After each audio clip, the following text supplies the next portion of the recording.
And now, a live look at the front door of the world headquarters of the 70s versus the 80s podcast. Hey, Brian, you want to hear a knock-knock joke? Absolutely. Knock-knock. Who's there? Ah.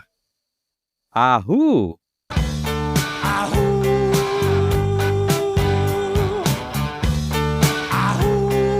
Werewolves of London.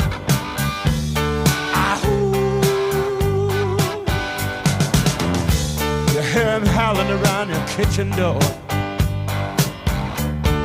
You better not let him in. Little old lady got mutilated late last night. Werewolves of London again. Werewolves of London.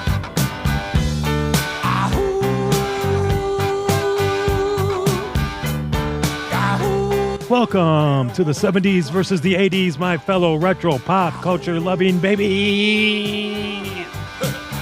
And if you can still remember the pins and needles sting of a red dodgeball hitting your face in middle school, then this is the podcast for you. Hello, everybody. This is Wolfman Mike on the mic. And you know the old Wolfman can talk Werewolves of London all night. I can talk American Werewolf in London all night, but I can't talk Airwolf all night. I mean, Jan Michael Vincent with his old man mullet. Have you seen how he looks lately? Never mind. Forget about it. You rip your lungs out, Jim. I'd like to meet his tailor. And as always, I'm joined by my co-host with the most. He's pretty fly for a Bry guy, Brian. And in case you can't remember what Brian sounds like, he sounds a little something like this. And when we first started the podcast, it was the official mission statement of the 70s versus the 80s podcast, but it's that lawyers, guns, and money. All right, folks, as you can probably guess, this is our annual Halloween spectacular episode. So not only are we going to talk the amazing song by Warren Zevon, Werewolves in London, we're also going to talk by the amazing horror comedy by John Landis, A Werewolf in London, from 1981. And we're going to talk why wasn't that 1978 song in that 1981 movie? We're going to get to the bottom of it. Or are we? And then we're going to talk about a very famous soft drink commercial that ties into this movie. Okay, I call it soft drink because I know a lot of you in the world call it a soft drink. I know on the East Coast you like to call it soda, but here in the upper Midwest we call it pop. You know why? Because we're not lame-os, that's why. All right, folks, sorry about that. And check it out, my babies. The New York Yankees are playing the Los Angeles Dodgers in the World Series. Doesn't that just feel like 1970s, 1980s all over again? Unfortunately, in today's edition of People Who Died, we lost a 1980s Los Angeles Dodgers icon, and we're going to talk about that. So we have a lot of show to get to. Let's get to it. I saw a werewolf drinking a pina colada at Trader Vic's. His hair was perfect.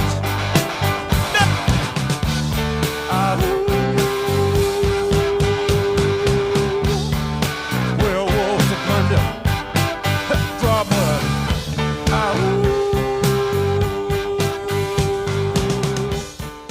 Mike, it's interesting that you played that song. Warren Zevon might be the only artist on Spotify where his top played song has 100 million plus more plays than his second most played song. And that, of course, is Werewolves of London. So since we kind of had that incident at the front door where we had the knock-knock joke, maybe we should talk a little Warren Zevon on this episode. Let's do it, Brian. It's that time of year. Yeah, it's the weather isn't saying it, but the decorations are saying that Halloween is around the corner. Well, I saw Lon Chaney walking with the Queen. I mean, he's the ultimate one-hit wonder. We love our one-hit wonders. He had other songs, other good songs, but he'll forever be known for just for Werewolves of London. Yeah, he was, he's kind of a interesting singer-songwriter in the vein of a Gordon Lightfoot, Jimmy Buffett, stuff like that. Didn't have the breadth of songs that they did, or maybe that deep down popular, but really, like we alluded to, a really, really popular number one song. In fact, the number two song is, I think, And when we first started the podcast, it was the official mission statement of the 70s versus the 80s podcast, but it's that lawyers, guns, and money, where he gets into trouble and he says, send lawyers, guns, and money. I've always loved that song. That's a good. But, now we're at an age where we're kind of calmed down, but maybe in our 70s versus 80s heyday, we would be in a place where we would need to have lawyers, guns, and money sent. I like that song. Werewolves of London is a great song. And then after that, I listened to his top 5 today. They're nice. They're great songs, but I don't know that they're so great that I remember what the titles of them are. Risk. Send lawyers, guns, and money. Dad, get me out of this. Ha! And it's funny. We based the whole reason we're here talking about this episode today. We're going to talk about why Werewolves of London wasn't in the movie American Werewolf in London. We're going to get to the bottom of it.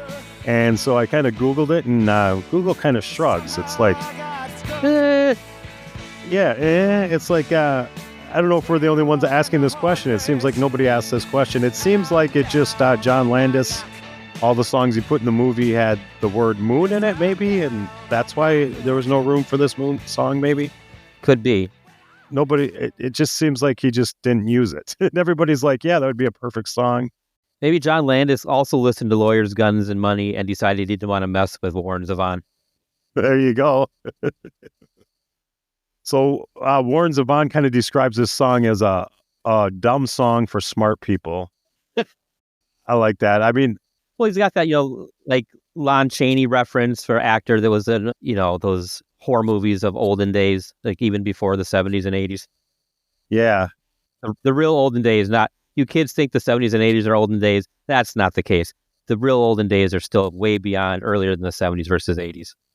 It's weird because the song has the same tone and sensibility as the movie. I thought, it's got kind of that sense of humor. You kind of listen to the song, you can listen to it two ways. He said a little old lady was mutilated last night, but you can also, the werewolf, you can also almost a lady killer, like a man around town. So he didn't really kill the lady. He was kind of a lady killer going around town. Yeah. He's got his hair is just perfect. That's right. And he knows to get that beef chow mein to fill up their tummies too. Yeah. He's hanging out in all the rest parts of town. I guess that was a Chinese restaurant for the longest time in London. Well, and it's a catchy tune too. It's got a nice chord structure to it, and brings you in that way, which is kind of one of the hallmarks of a good 70s and 80s song. Yeah, and the song was first brought up to him by Phil Everly, and luckily Phil hadn't lost that loving feeling. He thought it'd be kind of funny if they based the song on that old Lon Chaney movie, and he thought it'd be a good dance song. I guess the song was written in like 15 minutes by Warren Zevon. His wife wrote it down because he would write a lot of songs, and his wife would write the songs down because otherwise there'd be no way to keep them. He'd write them so fast. And I guess Jackson Browne, the song just kind of sat around, and Jackson Browne played it in concert, and like Warren's like, hey, let's make this into a song now. I guess they wrote the song so fast, but then they tried recording it like 6 times with Jackson Browne and a bunch of other people, and it ended up being John McVie and Mick Fleetwood from Fleetwood Mac. They kind of ended up in the final version there. Jackson Browne is another great 70s era singer-songwriter that we really haven't touched on. We may in the future. The musicians have said it's like, if you're going to try to do a song, only do 3 takes, because after that, you just it gets in your head. It's like you put your first take down, then you do the second take where you try to correct things, and then you give it one more try where you kind of mess around with the other 2, and then you just got to walk away from it for a while. So I don't know if that's kind of what they're running into. And then they had fresh blood come in, and, pun intended, I guess, if we're talking about werewolves, fresh blood come in and try to finish up the song. Yeah, it's just, like I said, just a fun song. The piano, and I think it's Warren Zevon does the piano, and it just it's like a rollicking like bar tune. It's just such a weird, that rolling roadhouse kind of rolling piano blues type thing. Yeah, the whole song just kind of rolls along there. And then I've heard the song a million times, but every time he says I'd like to meet his tailor, it's just every time I hear that line, I'm just like, whoa, where did that come from? That's amazing. Look your lungs out, Jim. I'd like to meet his tailor. It sounds best with Warren singing. It kind of matches his voice. A lot of these singer-songwriters, it's best done by the original, even though you get some good covers of him. It's meant for it. That Taylor line is fantastic. It's just such a fun, great song. I don't know why it wasn't in the movie. Maybe John Landis would have said, "Oh, people think I based the movie on this song," even though maybe he was afraid of that. But maybe that the song would overwhelm the other songs on the soundtrack and change the intention. Yeah, and all the songs in the movie were great. I loved them all. I mean, they all had like we said, they all had the word moon in it. We had, so. Well, Mike, usually when I see a topic on the board, you're trying to lead into something else. So obviously, Werewolf in London by Warren Zevon, that's got to lead us into something else. What was your thoughts on that? Yeah, let's get into what we're really talking about today. I drink Dr. Pepper and I'm proud. I'm part of an original crowd. And if you look around these days, there seems to be a Dr. Pepper craze. I'm a pepper, he's a pepper, she's a pepper, we're a pepper. Wouldn't you like to be a pepper too? I'm a pepper, he's a pepper, she's a pepper. If you drink Dr. Pepper, you're a pepper too. Be a pepper, drink Dr. All right, I thought we were going to talk werewolf movies today, Brian. And I'm a pepper, you're a pepper, Peter picked a pepper. What are we doing here? We're doing some pepper talk here on the 70s vs. 80s podcast. The I'm a Pepper ad campaign started in 1977 by Dr. Pepper, became a very popular ad campaign, caught the imagination of the nation. And one of those Dr. Pepper commercials starred a gentleman by the name of David Naughton, who we'll talk about a little bit more later in the episode. I just wanted to kind of highlight that. Yeah, I remember when I was a kid, when you seen the commercials for American Werewolf in London, everyone's like, well, it's the Dr. Pepper guy who's going to be in a movie. And then I had totally forgot about it until we started researching this again. And then they go, he's the Dr. Pepper guy. And then I can immediately just see his face. I go, of course, I can see his face. It was in that. And I guess they just did a 1922 Super Bowl commercial where they redid it, where he came back and did I'm a Pepper again. I had totally forgotten that. Trying to reclaim old magic. As a kid, you love those Dr. Pepper ads just because it was catchy, it was a tune, and like he's walking along and everyone's walking with him, kind of gathering his Dr. Pepper gang, I guess. I rewatched one of them today, and it was interesting because it started out in New York, and then with the next crowd, it's another city, and then by the third jump cut, they're on a riverboat in St. Louis. You can see the Gateway Arch in the back, and then by the fourth jump cut, they're in front of the Golden Gate Bridge in San Francisco, really doing that across the whole United States thing.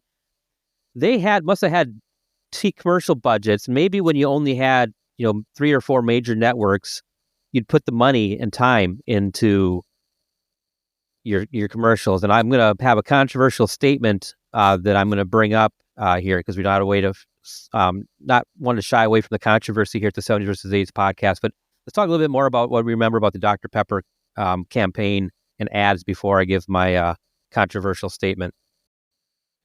Yeah, I think that we're waiting for that controversial statement. That's going to be awesome. I think the commercial Building drama you're describing is perfect. They said when Dr. Pepper pitched this to, that's hard to say, Dr. Pepper pitched it to David Naughton. They said you're going to be like the Pied Piper going from New York to San Francisco. You're going to be the Pied Piper of Dr. Pepper promos.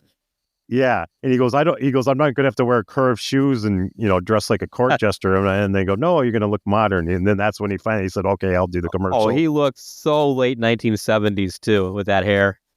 Yep, yeah. And I guess he wasn't a dance. He's like, they're going to pick a dance expert because he had no dance experience, but they picked him. And yeah, there's a little bit of dancing when he first starts out, and then just it's kind of more of a sauntering along. In researching about this ad campaign, did you know there is a Dr. Pepper museum? And funny how this happens, you get a free drink with admission. And I bet you can guess what the drink is. However, you also can use the $1 off coupon instead of getting a Dr. Pepper for an upgrade to a different drink. And they recommend getting the Dr. Pepper float. So we've talked about ice cream before on this podcast. Other than a root beer float, pretty standard, right? Get some 1919 root beer, some good ice cream, and you got that nostalgic drink of a root beer float. What other kind of floats, quote unquote floats, have you had in your lifetime? Well, Coke float, just because it's fun to say, but it's not as good as a root beer float, but it's fun to say Coke float. It sounds better. Yeah. And then a good orange soda, because it's almost like a creamsicle. Yeah, if you can get that just right, yep. That's At perfect. a job before I turned 21, I had a coworker who was, and we went out to like Bennigan's. That tells you how long ago it was when Bennigan's was a thing. He had a dark beer float where he got like the darkest beer on the menu, maybe like a Guinness, and had that with ice cream, which looks intriguing. I tried it, and no, maybe a certain taste people like that, but it did not fit my taste palette. It's funny you should bring this up because I don't think I've ever brought this up on the show, but almost every day I drink my favorite drink, and this is going to put Starbucks. If Starbucks gives me six figures, I will stop putting them out of business because this is going to put them out of business. But I have a Diet Coke with heavy cream, and lately I've been throwing in some fresh blueberries. It kind of tastes like a bubble tea. I think it's going to put Starbucks out of business. Like I said, if they bring seven figures, I'll walk away. I'll just walk away. Yeah. I'll go turn the lights on the helicopter landing pad here at 70s versus 80s Worldwide Headquarters so they can fly in with the 7-figure check for you.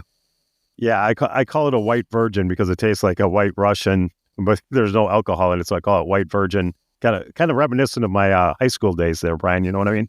Yeah. Seriously, though. Is Dr. Pepper, I can't remember, it's like a year older or a week older than Coke. It's older than Coca-Cola, actually, which... like by a year, I think. It's been around forever. And so our intrepid listeners, after you've tried Mike's concoction and also help towards putting Starbucks out of business, if any of you are brave enough to be our test guinea pigs for this, try a Dr. Pepper ice cream float and then let us know what it tastes like. That's perfect. If it's worthwhile of the 70s versus 80s endorsement, or if it's just like it was interesting, but we'll go back to the old standards for float drinks. And it's in Waco, Texas. If your listeners in the Waco, Texas area, check out the Dr. Pepper Museum. Ooh. So the controversial statement, we've been stringing you along. The best decade for television ads was the 1980s. Period. End of story. Part of it is production values were getting better. Budgets were bigger because we hadn't gotten all this cable TV and the saturation and the dilution where there's so many ads to put on now that you're just throwing ads out there as quick as possible. Bad production value. That some of the greatest ads in the history of television were in the 1980s, and that's the best decade for television ads. Yeah, I can see that. I mean, just think of how iconic they were. I mean, this Dr. Pepper one, it was filmed outdoors. I think it just kind of gave it a big presence. And you're like, whoa, there's something going on here. And this was kind of one of the commercials that started it. And then we think of staying in the soft drink. We can think, Michael Jackson and his Pepsi commercials. Yep. I think Coke did I'd like to teach the world to sing. All those kind of came out in the 80s. Yeah. The Nike Just Do It campaign started in the 80s. Yeah. Apple computers started in the 80s. So some iconic brands. I think Great Taste, Less Filling was some, they would have like Rodney Dangerfield. They'd have like 10 famous people, 12. Yeah. John Madden. And every commercial would just have 15, 16 famous people in it. Yeah. Yeah. So tell us if you agree, disagree. But I'm going out there with best television ads were made in the 1980s. Okay, Brian, before I let you go here, I'm going to ask you the tough one here. We love to do this. We're going to have a gold medal, silver medal, bronze medal, and off the podium. So when you think of 70s and 80s drinks, we got Dr. Pepper, Coca-Cola, Pepsi, RC Cola. What is your medal count on there? Oh, my medal count. Okay, so I'm a Pepsi fan, so Pepsi would be first. And then I do like Dr. Pepper. Dr. Pepper would be second. Coke with its ubiquity and being really good at McDonald's, because that's the one thing they care about McDonald's is keeping the Coke machine clean and having good crisp Coke at the fountains at McDonald's. That comes with bronze. And then RC Cola. I love the spirit of the third place group, and it's like I always cheer for the underdogs and stuff like that, but RC Cola did not do it for me. Sorry, RC Cola. Oh. What's your rundown of those four? Boy, could we not disagree more. So I mean So Coke, I just told you about my Coke, Diet Coke drink, Coke, and you can make it with Coke too. Coke's the gold. I mean, there's a reason Coke is Coke. It's the gold medal. And then silver, I am going to go RC because maybe if I had it every day, it wouldn't rank so high. But when you have an RC, you're like, whoa, why is an RC drinking more? Every time you have it, like I have it like every 18 years. And I'm just like, whoa, why isn't this around more? So I'll give that the silver. I like Dr. Pepper. When I was a little kid, I complained to my mom. I go, Dr. Pepper makes you more thirsty. I think I was saying it was so sweet. I go, you're more thirsty after you drink it than when you start drinking it. But so I couldn't do the Forrest Gump where I just load up on Dr. Pepper's. And then what does that leave me? Oh, Pepsi. Pepsi's the bridesmaid. It's always Pepsi off the podium. Off the podium, and it's your favorite. So we really had a. We have a disagreement here. It's fine. We can disagree agreeably. I just want to remind our faithful 70s versus 80s podcast listeners that one time I had a get together, people to bring their drinks with them to my house, and Mike showed up with Zima. You use that in your weighing who's right. That was the 90s. It was a different time, Brian. That was the 1990s. Zima was the drink of the moment. That's fair. I'm a Zima, you're a Zima, we're all Zima. All right. So we're going to talk about a David Naughton movie. He was the I'm a Pepper, you're a Pepper guy. And I guess on the last day of the movie, everybody started circling, all the other actors circled around him, and they started saying, I'm a werewolf, you're a werewolf. You're a werewolf too. Well, it's a marvelous night for a moon dance with the stars up above in your eyes. So talking about David Naughton's dual roles, that brings us to the Or Is It question of the week. And the Or Is It question is on his Wikipedia page, David Naughton's Wikipedia page. Do they list him first as the I'm a Pepper guy? Or do they list him first as the American Werewolf actor? I'm going to give you a second to think about that. And once again, today's Or Is It question was brought to you by the Or Is It podcast. What movies are we talking about? Or is it the long-lost series ending to The Office? Or is it why your exes should stay exes? Find out on the Or Is It movie podcast. Or is it the Lego movie version for Crayola? Or is it how not to attract beautiful deaf women? We're on Spotify, Apple iTunes, and everywhere you get your favorite podcasts. Or is it Shared Groundhog Day? Or is it Titty Bouncy, the movie?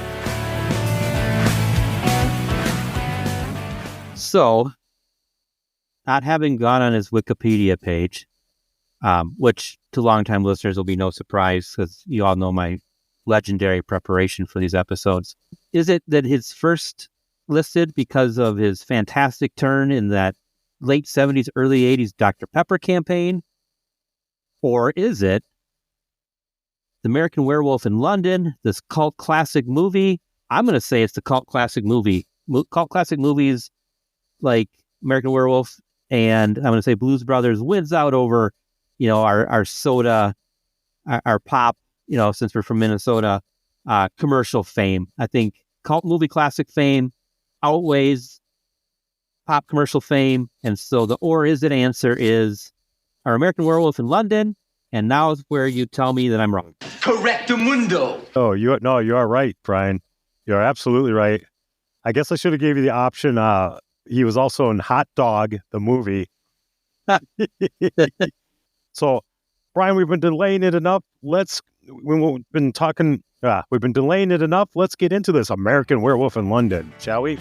Right. We've been dancing around the main topic of the episode. It's Halloween time. We're going to talk some werewolves and how better to do it with American Werewolf in London, the John Landis film that was kind of being kicked around and not anyone wanted to fund it or produce it until after his success with coming right off Blues Brothers and National Lampoon's Animal House.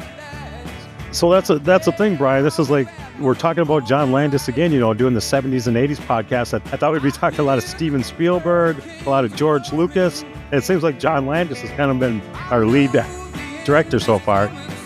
Yeah, what does it say that Spielberg and George Lucas and everything like that, titans of the movie productions, and yet us two buffoons are talking a lot of John Landis, which means we're talking Blues Brothers and Animal House, now American Wolf in London. We've talked about Caddyshack.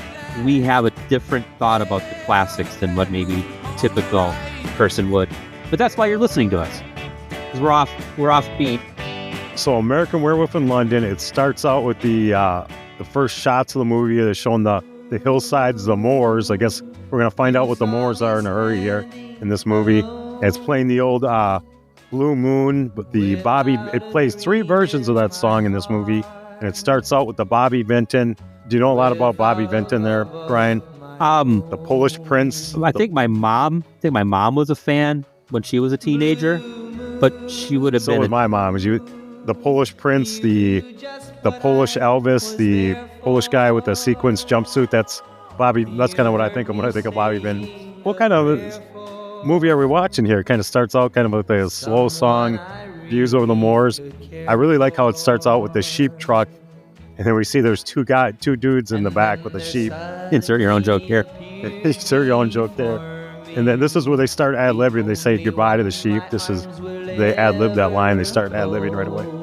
That seems to be a common theme in the movies we do, is that they don't really stick to the script and there's lots of ad-libbing. And the thing about this movie is, so we've been talking about him as I'm a Pepper guy. It's David Naughton and Griffin Dunn. And they're really, along with John Landis and then the Rick Baker, the makeup guy we're going to talk about. He's a big part of this film, obviously. Those 4 were the Americans. And they were the only Americans really on the movie. Everybody else was English. So David Naughton and Griffin Dunn, they did not know each other, but of course they had this tight bond because they were the 2 Americans on set. So I guess they took a really good bond, and we could see this right away where they started ad-libbing lines, saying goodbye to the sheep and stuff. You get that when you're kind of, you're cast into a very foreign situation and you kind of cling to the couple people that have similar backgrounds to you, whether it's in school, if you go to a new school or anything like that. And that happens in this movie. Griffin Dunn is one of those characters. My wife and I, when we'd see this movie, we were watching this movie, we were like, oh, what else is that guy in? For Griffin Dunn, he was in that famous NBC sitcom of the last maybe 5-8 years was This Is Us, and he played the Milo Vigliamenta's brother in that show. I mean, half of my wife and I watching a movie, other than her talking during it and then asking me for plot points because she's not paying attention, is we'll see someone that's like, what else movie was he in? So that for Griffin Dunn, that was jumped out to me because he's like, when he's older, he played the brother of Ventimiglia character in This Is Us. That's good. And so you brought up, Ryan, there, you said they're in foreign territory. I think that's kind of a theme in this movie is what I got out of it. I mean, the title is An American Werewolf in London. So we got, something that's not supposed to be there is in somewhere else. Yep. A werewolf's kind of, and then John Landis at this opening scene here, he puts them in the puffy, what'd you think about their 1980s puffy jacket? He puts them in the puffy jacket so they look like astronauts. He wanted them to look like astronauts, Which also goes to the out of place. Out of place, yeah. I mean, if you wear your American fashion anywhere at any time period, you're going to be out of place.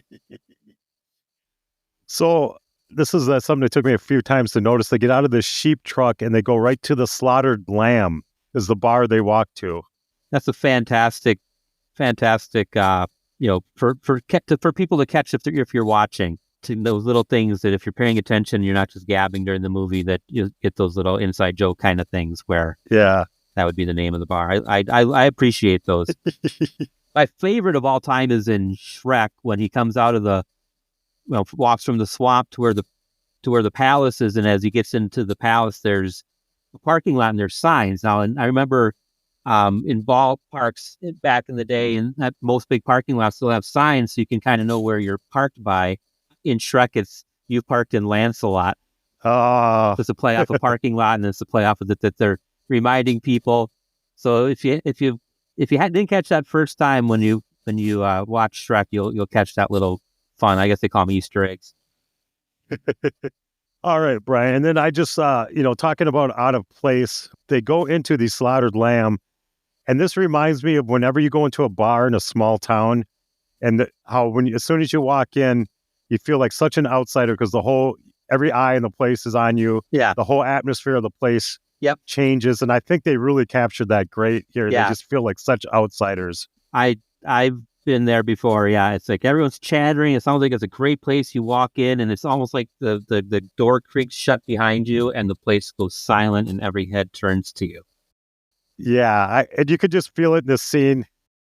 You get that feeling, in lots of places when you kind of come in as the outsider, where it's like, everyone's looking at me. It's like you feel like they're judging you, which, to be honest, they are.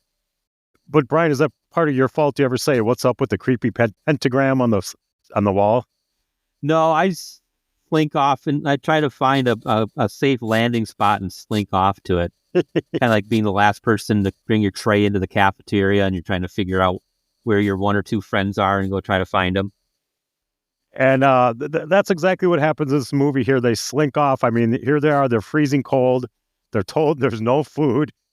There's tea if they ask for it. So they ask for some tea, but they kind of slink off just because they're getting bad vibes. And then you can hear the wolf howling in the background, and they're like, are we going to do something? And this goes off. They were warned twice to stick to the roads and keep off the moors. And they're telling knock-knock jokes. And all of a sudden they look down and they realize they're walking on the moor. Are you kind of familiar with what moors means? I had to kind of look it up. If I had a nickel for every time that I was walking with a friend telling knock-knock jokes and then looked around and was in totally unfamiliar surroundings, well, I'd have no money. But moors, aren't they kind of like you get out into the rolling hills outside of the town? Or am I completely off? Again, I don't do research. Yeah, I think you're right because that's what they show. But I think it's kind of like a desert. It's like a grassland desert. I mean, grass grows there, but they can't really. It's kind of like a dead area. They can't really do anything with. Oh, like kind of like scrub brush and stuff like that here in America, where we don't have the sheep can't graze on or whatever. Poetic names for them. Yeah. So this is what kind of confused a lot of people when they're watching the movie. John Landis from Blues Brothers, Animal House. And this movie kind of starts out kind of funny. And now all of a sudden we get a very violent act, and I think it confused people. I love this about the movie, that it's both a horror movie and a comedy, because I think they both hit harder just because the juxtaposition off each other, I think. I think that's what makes it the cult classic that has that kind of vibe to it. Now, this is a shout out to Derek and Mean Mark from the Or Is It podcast, Canadian movie crew. Although they're Canadian, so in America, they'd be really nice Derek and regular Mark. But Chris on Amazon.com, he says, this movie fails utterly at being horror and there's zero comedy in it, yet somehow people are claiming it's a classic of horror and comedy. How? In what universe? Everything about this movie is just crude. The writing, the effects, the acting, everything. It was so disgustingly bad that I didn't even bother finishing it. So in my Amazon 1-star review, I'm doing it as Or Is It in homage to pretty nice Derek and regular Mark in America. In Canada, they're Derek and Mean Mark. Chris sounds like a guy I'd not want to party with. I think he missed the whole point. Everybody's entitled to their opinion, but boy, is he wrong. Yeah. Yes, I say. Yeah, I agree. So then we get David waking up. Apparently he's been in a coma for a month, and he wakes up. And I kind of had this happen to one of my friend's dads, where he was like in a coma after a car accident, and he was kind of in and out of it. And you could hear the nurses saying, "Don't tell him his friend died. That'll be too much for him." And he kind of heard that when he was under sedation, and that's kind of what happens here. David he gets the news that his friend died. He had no idea, and it kind of freaks him out. And then we get a Frank. Did you know that was Frank Oz that plays the American, what is that, concierge? I had to go and look. And then as soon as I realized it was Frank Oz, my first reaction was, Frank Oz, because he was in Blues Brothers. And then all of a sudden I'm thinking, is he to John Landis what, say, Steve Buscemi is to like Adam Sandler or the Coen brothers? But he's just sliding him in his movies. And then, okay, we haven't done a Forever Young in a while. How old is Frank Oz playing in this part? So, I know we had a Muppet episode where we had the fabulous Heather and her slightly less fabulous husband Gasper on, and the range of age between the four main Muppet players was like 15 years or something like that, like really widespread. So I think Frank Oz was maybe the second or third oldest of those. I'm trying to use logic here. I'm going to guess he was like maybe 37, 38 years old. That's my Brian, young guess. Correctamundo. 2 weeks in a row. He's 37 because he said he was born in 44. He doesn't look any bit older than 52 in this movie, but yeah. In the Blues Brothers, he looks like he's 55, and that was filmed the year earlier, so he'd have been 36. Now we see why he's got the Yoda voice. And I love how he gets all freaked out because David's getting all freaked out. I'm like, easy, dude. His friend got massacred. But there's some realism to that too, because sometimes when you're working in a customer service and you're kind of new to it or you're in something like that, and someone comes in freaking out with a lot of like manic energy, sometimes that you kind of get that manic energy too while you're dealing with them. The same thing as if someone comes in with like a Southern accent, all of a sudden you start finding yourself in a Southern drawl, you're kind of like being drawn into what they're doing. Or maybe that's just me. But once you've become experienced and you've seen these things, you kind of are more low key. But I think when you're like, if he'd be new to the consulate office, he'd be like, that manic energy of my friend's dead would set Mr. Frank Oz off. So he just freaks out and he's out of there. And this brings on to a part of the movie. It seems to divide people, but it's the dream sequences start out. And I really love the dream sequences. That's the one I always remember is when he's running naked through the woods. I haven't seen the movie. I just watched the movie twice, but I hadn't seen it in decades. But I could always remember when he's running naked through the woods, and then he goes and bites the deer's head off. And I don't know if we've ever talked about it on this podcast, but I do a lot of trail running barefoot. So I was just really all into this scene. I'm like, oh, he's doing some barefoot trail running there. And then, they think that long distance running is kind of based on persistence hunting, where our ancestors would hunt after deer or elk until they would just run them down. That's why we were on two legs, because we had so much endurance and they were so much faster, but we'd just run them down and we'd just tire them out. So that scene really hits home with me. But a lot of people don't like the dream sequences. What do you think, Brian? Well, I think that people, and sometimes I think people say things to try to appear more sophisticated than they actually are. They like to disparage things. I think a lot of people will say that dream sequences it's like lazy movie storytelling. However, I'm just now wanting to ask, while you're trail running, how many times have you tried to bite a deer's head off? So far zero. Okay. When I did first start it though, I had thoughts of hunting. It was like, because it connects all these neurons in your brain when you unlocks your primal. Yeah. You get these primal thoughts. Yeah. I was thinking, yeah. And that's why I call myself the mammoth tracker and stuff. You think like you're tracking something. I'm all for that. Yeah. So we learned from the not so good nurse that she was looking at David naked and she thinks he's Jewish. And then he immediately goes into this dream where these I don't know, they look like fruit bat Nazis they come in. And this must have been something to see in the movie theater, because they have machine guns, which you never see in your movies anymore. When you see the bad guys, they all have knives, or they're like Jason, they walk slow, they chase you walking slow, but they never have machine guns. And right, the noise in the movie theater must have been so crazy when the machine guns are going off at full blast. The full sound and the full picture. I get that. Yeah. So it's a crazy dream, and then he wakes up, but we're not done yet. The dream appears to be over, but Alex, the nurse, goes and opens the window, and the dream's not quite open. It's a double dream. What movie was that where they had the double dream? Inception, I think, wasn't that, with the dream inside a dream, and you had Inception. Yeah, they kind of have an Inception moment. And then I love David's reaction where he's like, he gives like a normal, like you would say, he's like, "What the hell was that?" or whatever. Hello? Have you been up long? I've just had a nightmare. Not to worry, I've just the thing.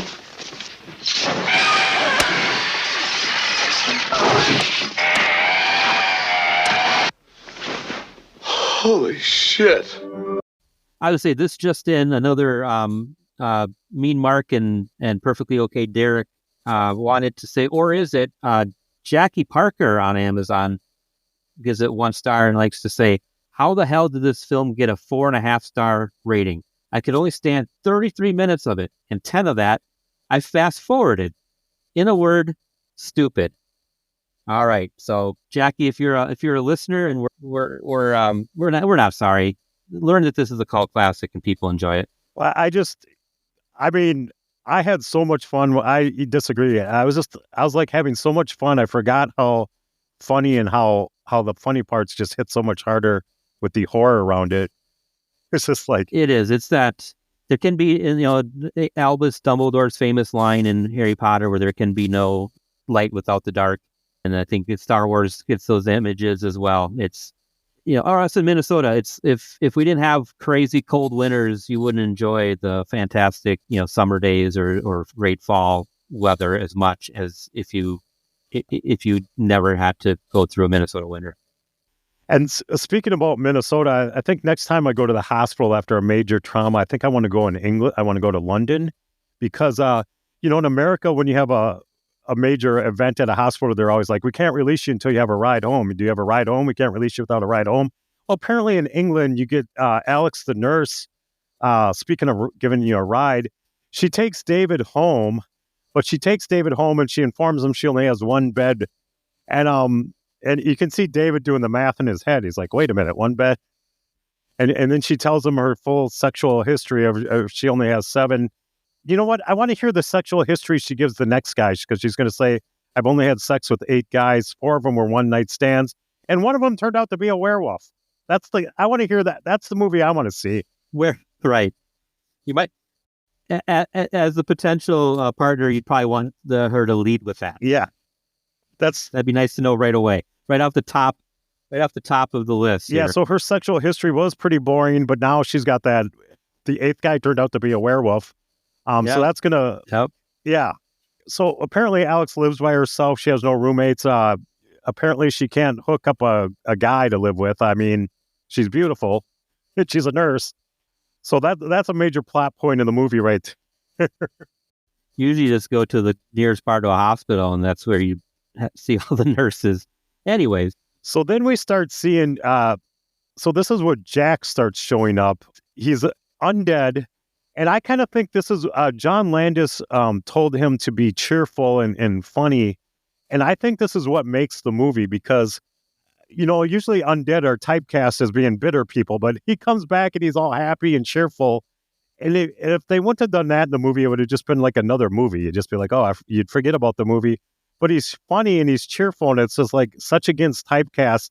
We're going against typecast, and I just think that's really interesting that he's funny. They had to cut out. This was got an R rating. They made him cut out a part where he's eating toast, and the toast falls out of his throat. That got cut out. That's like Barbossa in Pirates of the Caribbean when he's trying to eat the apple and he can't. And they said a large section of the sex scene got cut out, and I'm trying to figure out what that is because this sex scene goes on for quite a while. So then, so we see Jack, and like I said, I think it makes the movie. He tells David he has to kill himself, which is kind of a heavy thing to say. Well, that's true. That's you're looking at that for the benefit of everyone that you have to do that. The hero's journey. And this is where we come to I love this movie, but I don't know if this is a huge plot hole or if it's something or if there's something we don't know. But okay, so the people in the slaughtered lamb in that little town, they fixed David up because they said the doctor says he comes to the hospital and he had been treated for his wounds before he got there. So his friend Jack had been totally murdered, slaughtered in a horrific way. Then David had been attacked bad enough to be in a coma for a month. And then Jack tells David he's the last of this werewolf line. So that means that one werewolf that attacked him was the last one, and they killed him. So now as David's laying here really, mortally wounded, he's going to be in a coma for a month, and Jack's totally slaughtered. Why did these townspeople know, or maybe they didn't know he's the last of the werewolf line, but I kind of figured they knew that.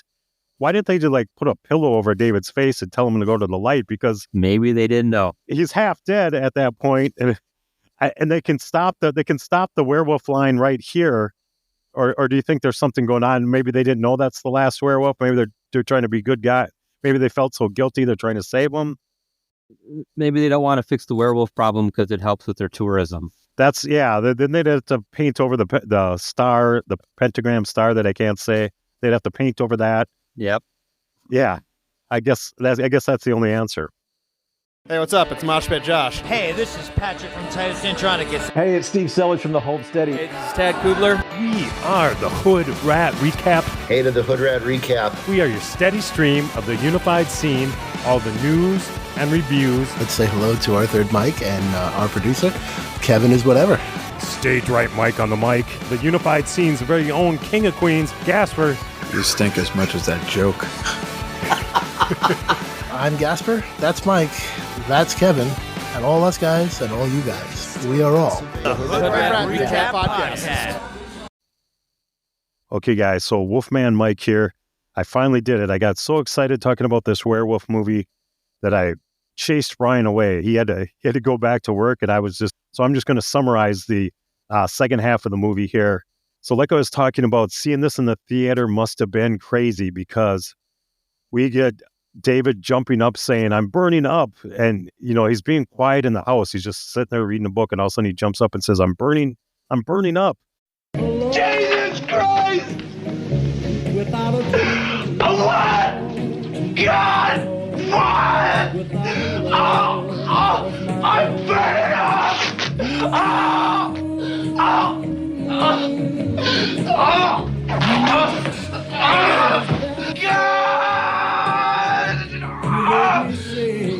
And this must have been just an amazing effect in the movie. You could make a case for this being the greatest practical movie effect ever. This was way before CGI. And here we get to the argument, would this movie be better with CGI or is it better without it? I'm 100% thinks it's better without it. I think you get the Jaws effect where we don't see the wolf that much. We just see little snippets of him. And I think that just adds to the same thing it did in the movie Jaws. It just makes it so much greater because our imagination goes with the rest of it. But we see the Rick Baker magic movie effects right here. And Rick Baker had done The Elephant Man. He had done Planet of the Apes. And here we see David, his hands stretching out, his snout is stretching out, his back is, I think he's got a good chiropractor back there. I think his back's getting corrected. And we just see him all stretching out, and you see everything, on screen here. And this is just, if we CGI, they could have done more with CGI. Would it have been as satisfying? I don't know if it would have held up as much. I really love this without the CGI. I think this might be one of the best practical effects in movie motion picture history. So then we see David, and now he starts running amok. We barely see the wolf at all. And this is where you have to make, do you like the upright bipedal wolf of like Teen Wolf? Or do you like the wolf on all fours like we have in this movie? I always think I like the bipedal wolf better, but it works really great having him on all fours in this movie. Like I said, we see him, he starts chasing his first victim through the subways. And, in London, they call the subway the tube. And this victim is just running down a tube. I didn't know it looked like that. The hallways of the subway just look like a tube. So no wonder they call it the tube. And this is where we see on the escalator, we see the above shot where we see how big the wolf is. And we just see it for a few seconds. This is like the Jaws effect here. We just see it for a few seconds. And then I love it how the wolf goes to growl. And then all of a sudden we see a lion growl. And we're like, what's going on here? And we see that David has woken up naked in the zoo. I just think this is an amazing scene. It leads to the famous line where the little schoolboy dressed in his little schoolboy, he looks like Angus Young of AC/DC dressed in his little schoolboy outfit. And he's like, Mom, a naked American man stole my balloons. Yes, sir? A naked American man stole my balloons. What? What a hilarious scene that is. He steals the woman's jacket as he's running through the zoo naked, and he has to go home on the tube in a woman's jacket wearing nothing else. What's so crazy about this movie is how fast and quick it is. So David has a couple more visits from Jack. A big scene take place in the porno theater. It was supposed to be a little kids movie theater, but at this time in Piccolo Circus in London, it had turned into a porn theater. And I think that really gives a lot more comic effect. And it was really a good stroke of fortune, the comic porn theme going on here, where he's talking to all the undeads that he created on his night out as a werewolf. At this point, there's only 10 minutes left in the movie because David turns back into a werewolf. We get the policeman coming in. I think this policeman, we barely see his face. We barely see him that long, but he's kind of the big star of the movie. He goes and shuts the garage door, the kind of the closing gate, like when they're closing the Spencer's Gift at Mall of America.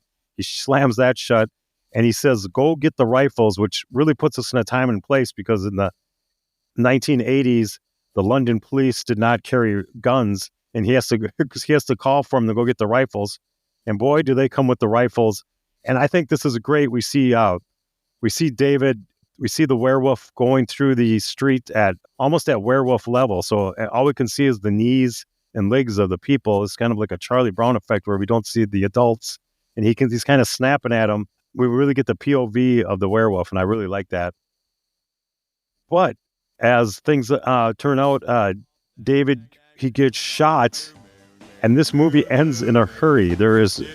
He gets shot, and he's laying there naked. It looks like a Michelangelo painting. He's just kind of laying there, relaxed, naked.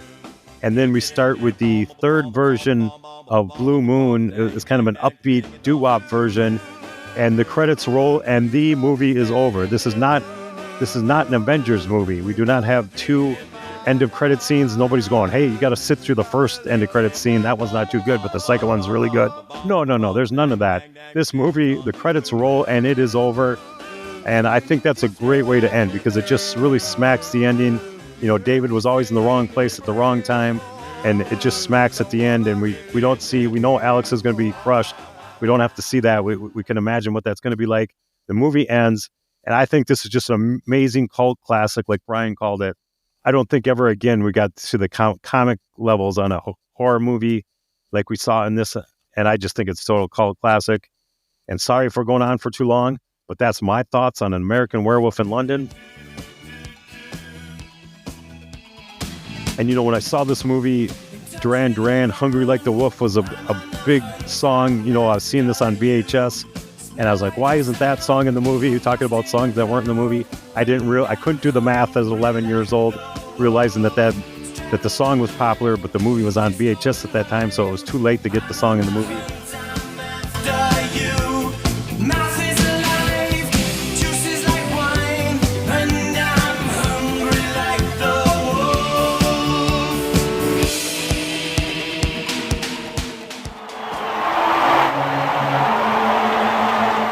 Here is the last pitch of the ball game that Valenzuela made. He wins the ball game 2-1. The Dodgers 2-2 now. Play tomorrow. You can see a very happy Valenzuela as he watches his catcher Socia make the play, and he was right there. Should that ball pop out in the mid, he's sneaking up there. So, Mike on the mic, we've been talking a lot of werewolf stuff on this episode. Little Warren Zevon, a lot of American Werewolf in London. Late October also means another thing for baseball fans. It's the World Series. Dodgers-Yankees is the most frequent pairing in World Series history, and it's happening again this year in 2024. It hadn't happened since 1981. What was big about 1981? That's the year that Fernando Valenzuela took the baseball world by storm. Ended up being an emergency day one starter for the Dodgers, won that game 2-0, would win his first 8 starts, 5 of them were shutouts. Then there was a strike. But then we came back, and he finished up with a solid year. I think it was 13-7. He won the Cy Young for 1981. He won Rookie of the Year for 1981. He's the only player to date to do that. Dodgers went on to beat the Yankees.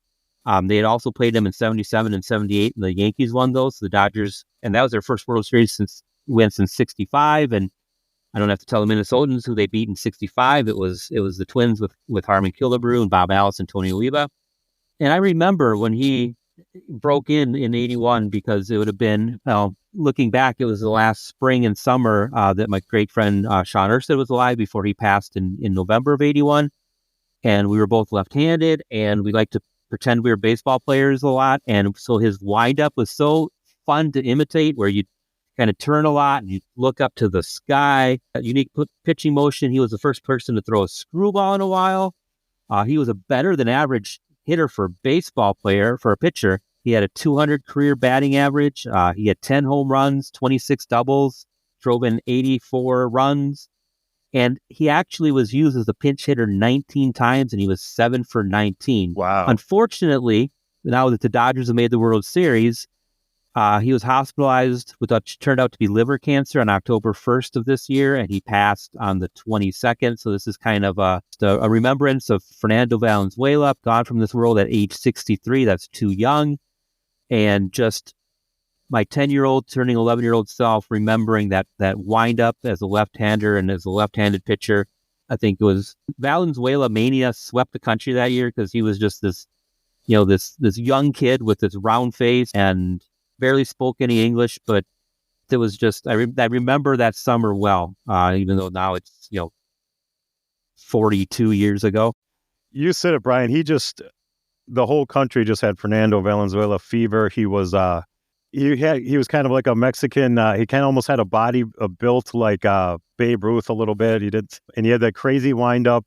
And I remember at first he was 19 or 20 when he came in. He didn't have, super young. Didn't speak much English, and Tommy Lasorda, the manager for the Dodgers, would be like, I can translate for him. And they would ask him a question, and he would give like a 3-word answer. And Tommy Lasorda would go, okay, here's what he said. He'd go on and talk for 3 or 4 sentences, and then Fernando would just look at him and realize he had been had, and he would just start laughing, even though he couldn't understand what he was saying. But just a really big smile. Infectious joy. He took over the whole country. Everybody loved him. Yeah, and it's just amazing. And when I look back at the TV announcers for that World Series, just to go back another step down memory lane, Keith Jackson would do TV in New York along with Howard Cosell and Jim Palmer. Howard Cosell and Jim Palmer did all of them, and then Al Michaels in Los Angeles. So there's a big powerhouse of broadcasters. There's a bygone era where someone would take the world by storm. You don't really get that now because there's just so much out there that a baseball player would kind of take the world by storm like that. It's a bygone era. Baseball's not as big as it was back then. Football's kind of taken over, but we kind of do these little memories of people that passed. They were kind of big lights in our childhood, and that spring and summer of '81 and the strike that we'd be mimicking Fernando Valenzuela's pitching motion. I still remember it to this day.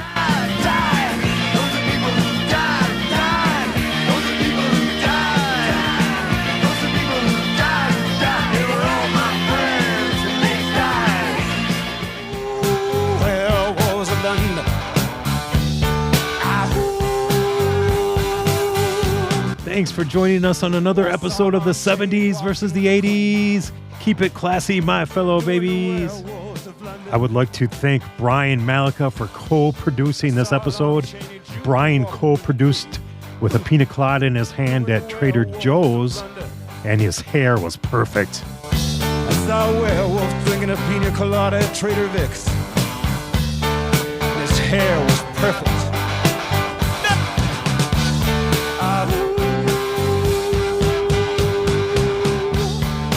Werewolves of London. Draw blood.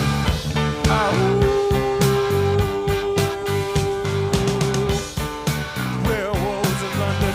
You know what? I want to hear the sexual history she gives the next guy, because she's going to say, I've only had sex with 8 guys. 4 of them were one-night stands, and one of them turned out to be a werewolf.